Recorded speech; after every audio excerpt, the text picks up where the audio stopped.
Hi, this is Mimi from Mimi's Paper Crafting. Welcome back to my channel. Today is the final video of making this altered journal. We are finishing up the cover. I'm going to start by covering the spine with this piece of vinyl. I cut it to triple the size of the spine by the size of the spine. So I think it was like 3 inches by 9.25, I believe is what the size was. So I'm going to find the center as best as I can. I do this every time. It never works. I swear. Doing anything straight and centered is not in my vocabulary. That's why I don't hang anything on walls. I can never do it, even with a level. So I'm going to find the center. I'm pulling out my Tim Holtz centering ruler. While I did cut this with a paper trimmer, this piece of vinyl, it's not cut on the lines, so I am using the ruler to find the center. And finding the center for me is just so I can try as best as I can to get the same amounts of vinyl on either side of the spine. So I'm going to find the center the best I can of the spine. Just mark it with a pencil. And then we will move on to attaching the vinyl. Now, something happens in the middle of this video. I want to see how many people notice.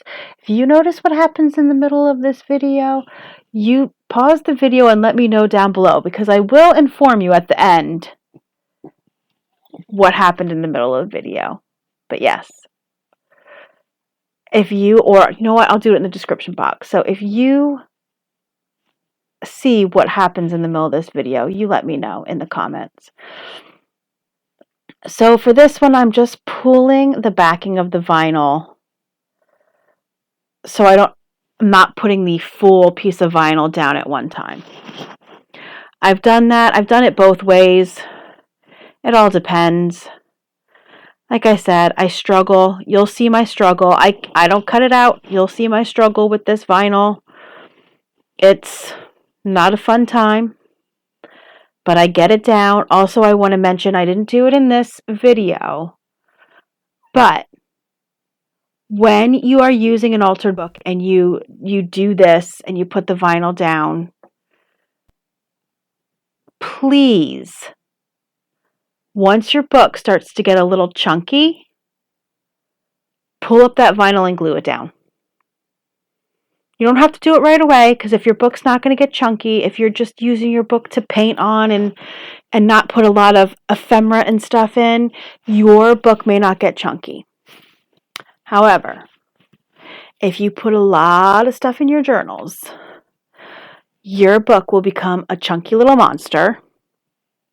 And this chunky little monster, the vinyl will start to pull up. When that happens, just glue it down. And if you don't want to glue it down, packing tape. Clear packing tape can be your friend in this situation. I would glue this down immediately. However,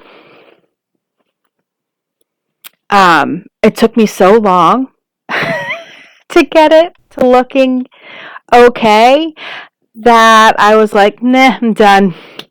When it starts to pull up, I'll glue it down. That was my feeling on it. You see, I am struggling, and it doesn't help that this is glossy and not matte.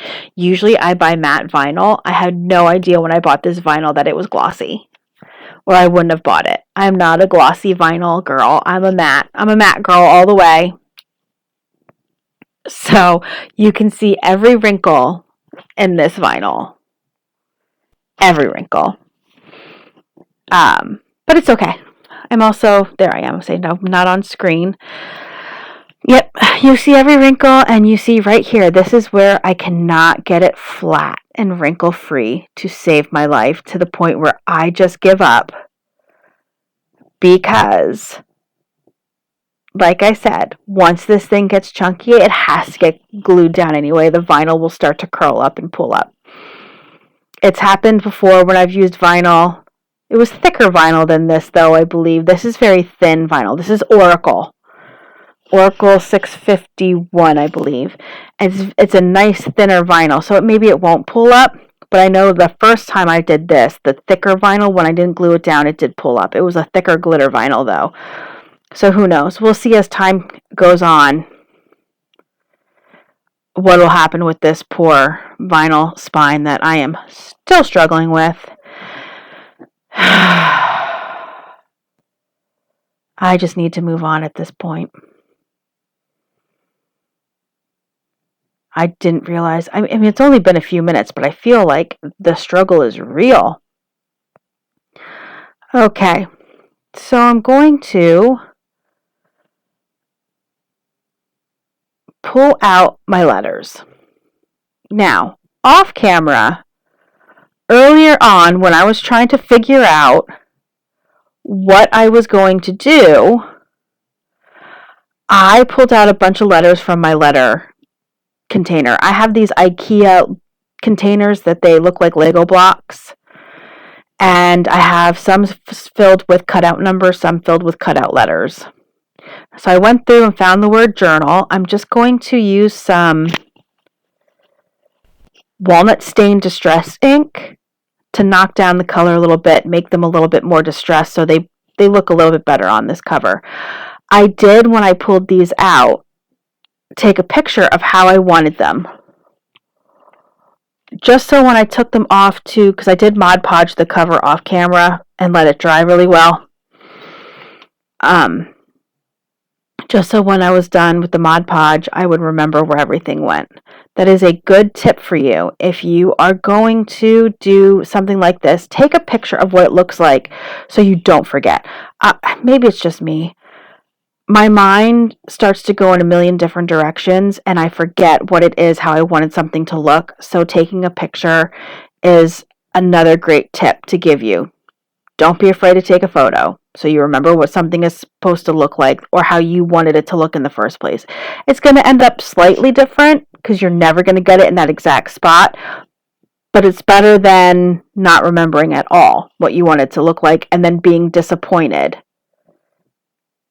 with how it comes out compared to what you originally wanted. Okay, so I'm just inking everything up. The only ones I don't ink are, I think there are 2 chipboard letters in there. An O and an A. So I don't ink those. And here I am, I'm just digging for my phone for my picture, so I can see what it looks like.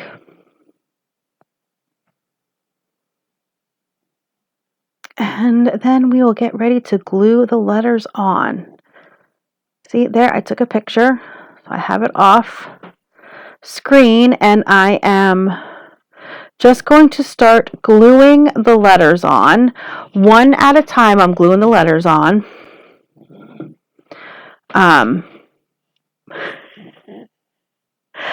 getting weird looks from my dad. He's probably been wondering who I've been talking to this whole time.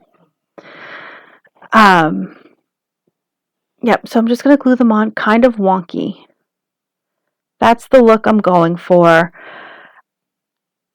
It made me kind of feel like this front cover was kind of like, I don't know, I don't want to say pond-shaped, but it was so abstract from painting over all the words. It became this entity all of its own, so I thought scattering the letters about and having big letters scattered about was the way to go.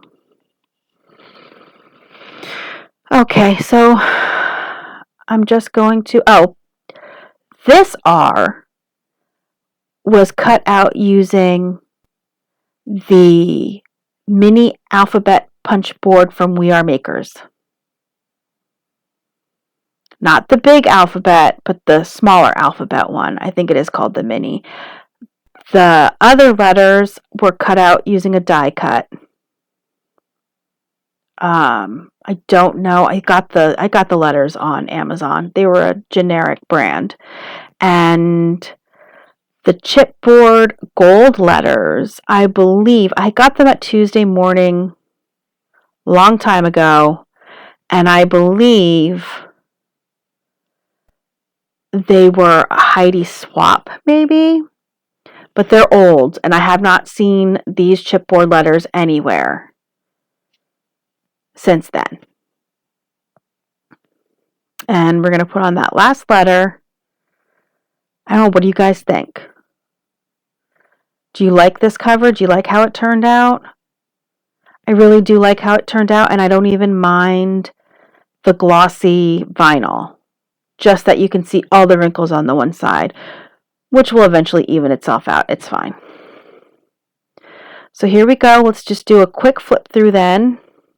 I left the back blank and plain. So I'm just going to do a quick flip through, and then that'll be the end of this video. And I asked you in other videos, if you've seen them, what you think I should do with this journal. Should I have this be my April journal? Or should I make this into an art journal? Or should I art journal and regular journal all in this book? There are plenty of pages that I could art journal and regular journal for April. What are your thoughts on that? Let me know down below, because you will get to see a flip through of whatever I decide, and me doing journaling in the journal for whatever I decide. So let me know down below what you think I should do. And as always, please give this video a like if you've liked this content, and subscribe to my channel. I could use all the subscribers I can get. I'm a very new channel. And I appreciate you joining me today, and this will be it for the altered journal. Let me know what you think of the finished project. I happen to love it.